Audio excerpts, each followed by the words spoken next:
Stephen asked Miller how the stalactites were formed. "You ask a lot of questions, don't you?" Miller's voice was rough. "Put that one to a scientist." The tone of his voice made Stephen flinch. Mr. Miller seemed angry at him, and angry men often struck out at slaves. Then Stephen had a thought. Miller probably didn't know the answer to Stephen's question, and he was embarrassed about it, so he was angry at Stephen for asking. Things were quiet for a moment. Then Miller said, "I believe they were formed by water dripping down from the cave roof. See the way some of them are shaped like icicles? I just don't know why they're made out of rock instead of ice." He turned back to Stephen.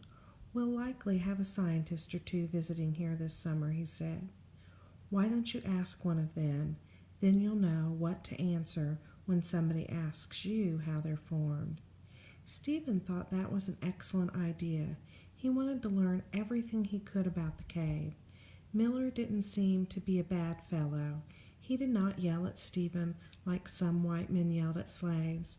Friends of Stephen's had been beaten for working too slowly or whipped for disobeying, but Archibald Miller simply wanted him to learn.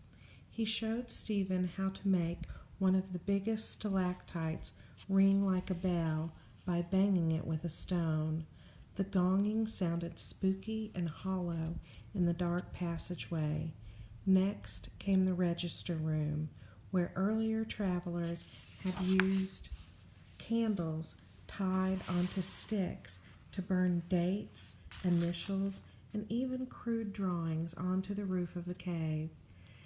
Stephen wondered why people wanted to make dirty smoke marks on such a unique creation of nature. Miller pointed out the Devil's Armchair, an oddly shaped formation at the bottom of one stalactite, big enough so that visitors could sit down on it and rest. They looked at the salts room, where the unlucky slave had worked before getting lost in the tunnel. Then they walked out onto Lover's Leap, which was a stone ledge projecting out over a dark pit.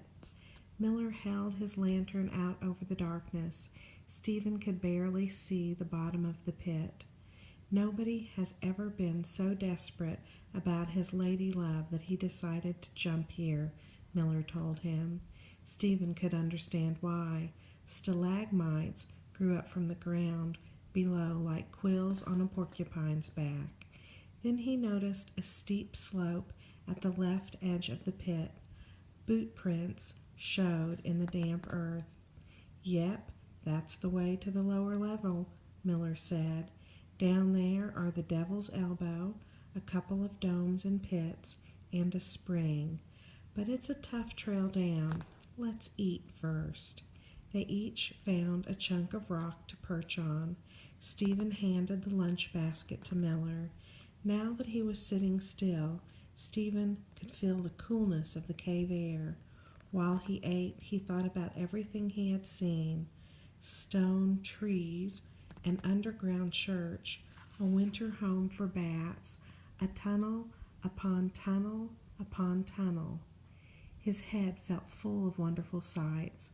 The lantern light cast weird shadows around them. The cave air seemed to move, brushing him gently. Mammoth Cave did not feel like a closed, locked-in place. Stephen had the sense of much more space around him. It could be above his head or deep beneath his feet. Whatever it was, he would find a way in.